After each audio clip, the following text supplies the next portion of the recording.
These missiles were launched from Iranian territory, likely from areas around Tehran and other strategic missile bases, targeting multiple Israeli military installations and urban centers such as Tel Aviv and Jerusalem. To achieve this, Iran deployed hypersonic missiles attack on Israel, launching approximately 100 ballistic missiles and drones, including hypersonic variants and many salvos. This was a retaliatory strike following Israel's massive airstrikes on Iranian nuclear and military sites. Assuming the IDF intercepted 90% of the projectiles, even if just 10 managed to get through, the damage could still be devastating. A single ballistic missile warhead has the potential to destroy an entire city block, as we've seen in past strikes on Tel Aviv.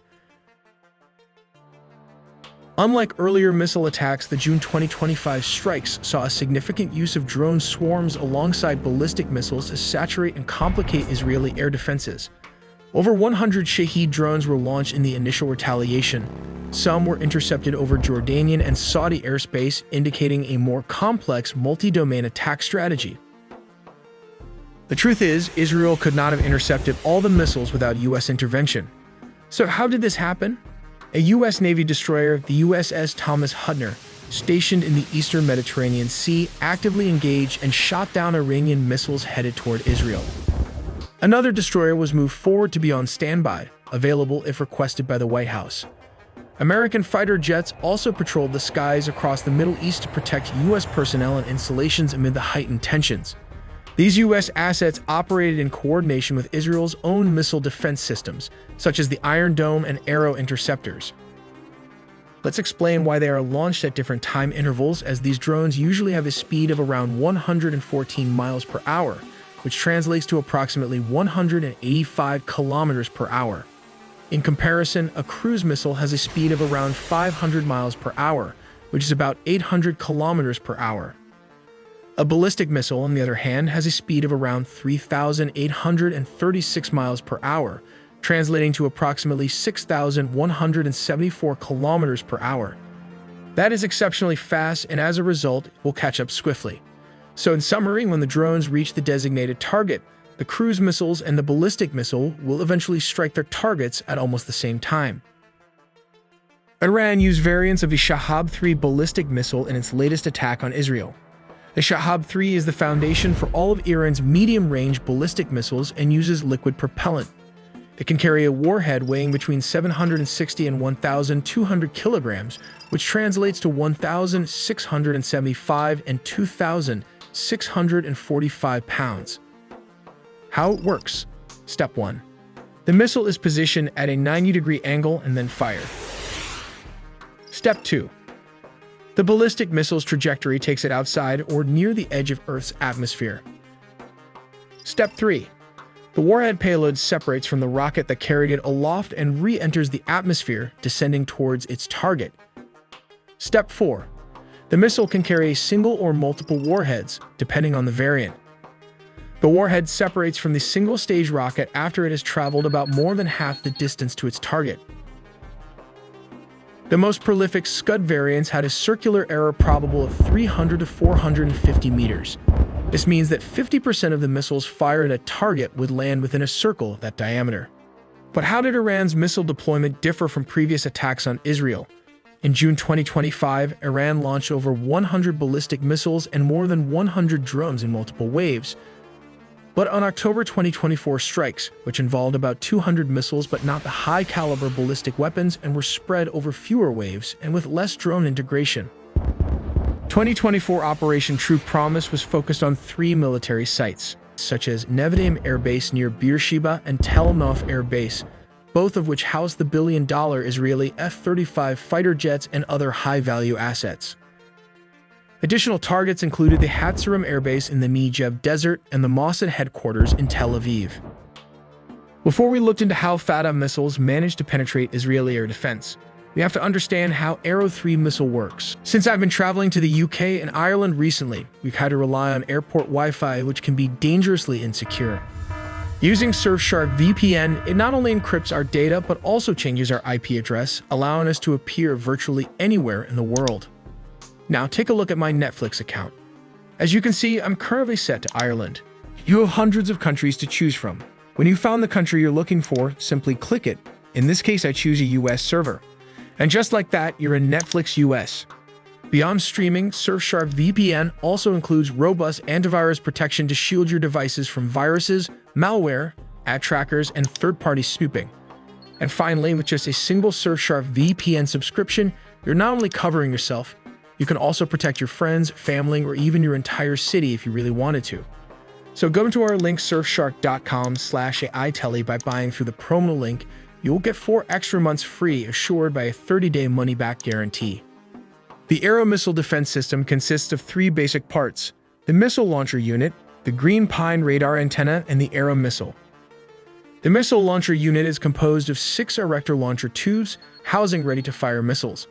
Positioned at the rear of a 2-axle trailer, each launcher, when fully loaded with 6 launch tubes carrying ready-to-fire missiles, weighs 35 tons. The Green Pine radar serves as the warning and fire control radar for the Arrow 3 anti-ballistic air defense missile system. It plays a crucial role in target detection and guidance. The Arrow operates as a 2-stage missile. Let's look inside this engineering technology. This is the solid propellant booster and sustainer rocket motors. At the rocket's peak sits the ignition chamber, triggering the combustion of the solid propellant when activated. This propellant isn't just any substance. It's a meticulously crafted blend of fuel and oxidizer poured into a casing and then cured. Encasing this blend is a protective shell called the motor case. At the core of the rocket lies the propellant burning zone. Here, the solid fuel and oxidizer react, producing incredibly high-temperature combustion gases, which helps to launch the rocket at incredible speed above the Earth's surface. Moving further to the front, the most important part of the missile is the kill vehicle, which can be divided into 3 basic parts. The second stage is the propulsion system with a thrust vectoring nozzle. Just above it is the warhead, a directed high-explosive fragmentation weighing 150 kilograms, which translates to 330 pounds. The third stage is the seeker, capable of pivoting itself to track its target. But what's the big deal about this long-range anti-ballistic missile system? Let's start with the propulsion system. The famous THAAD, Terminal High Altitude Area Defense, uses a divert attitude control thrusters. In comparison to the Arrow 3 kill vehicle, which utilizes a thrust vectoring nozzle with a solid fuel rocket, it has a shorter and more limited burn time. It has a few advantages, one of them being the ability to compensate for a lack of radar accuracy. When the radar sends the interceptor to an inaccurate target location, the Arrow 3 kill vehicle can adjust its trajectory. Since intercontinental ballistic missiles travel at very high speeds, the kill vehicle must change its trajectory based on newer, more accurate radar data from its seeker. A failure to fully divert the course to the new target would result in a failure to intercept. Now let's take a look how the Israeli defense system works. The Israeli defense system consists of 3 tiers. First up is the long-range Arrow missile defense system, which was designed specifically with Iranian missiles in mind.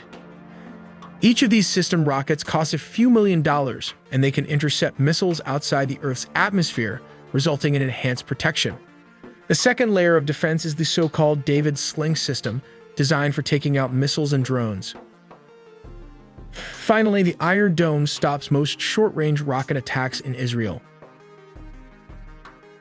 Let's take a look at why the Iron Dome failed to intercept the Iranian ballistic missiles.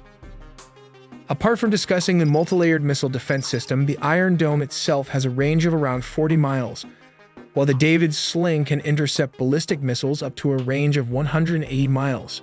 The top-tier Arrow anti-ballistic missile systems can target threats up to 1,500 miles away. According to reports, 180 ballistic missiles, which are possibly hypersonic as claimed by the Iranian Revolutionary Guard, were launched.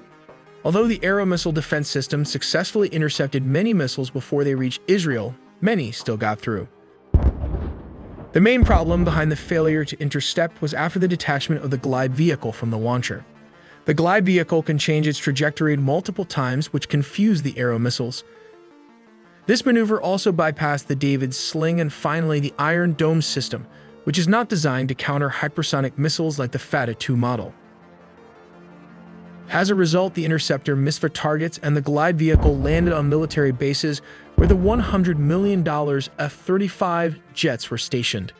Let's examine the cost implications of a single day of missile attacks. Iran expended over $200 million by launching ballistic missiles along with drones. whereas the IDF spent $1 billion to defend itself. This includes the Era missile, which costs around $2.5 million. The David Sling costs around $1 million to produce, while the Iron Dome costs around $20,000 to $100,000 for a single missile, depending on inflation. By contrast, Iranian ballistic missiles cost around $200,000 each, and its drones only $20,000 to $50,000 each. We also make original engineering content, so please subscribe and hit the notification bell for more videos.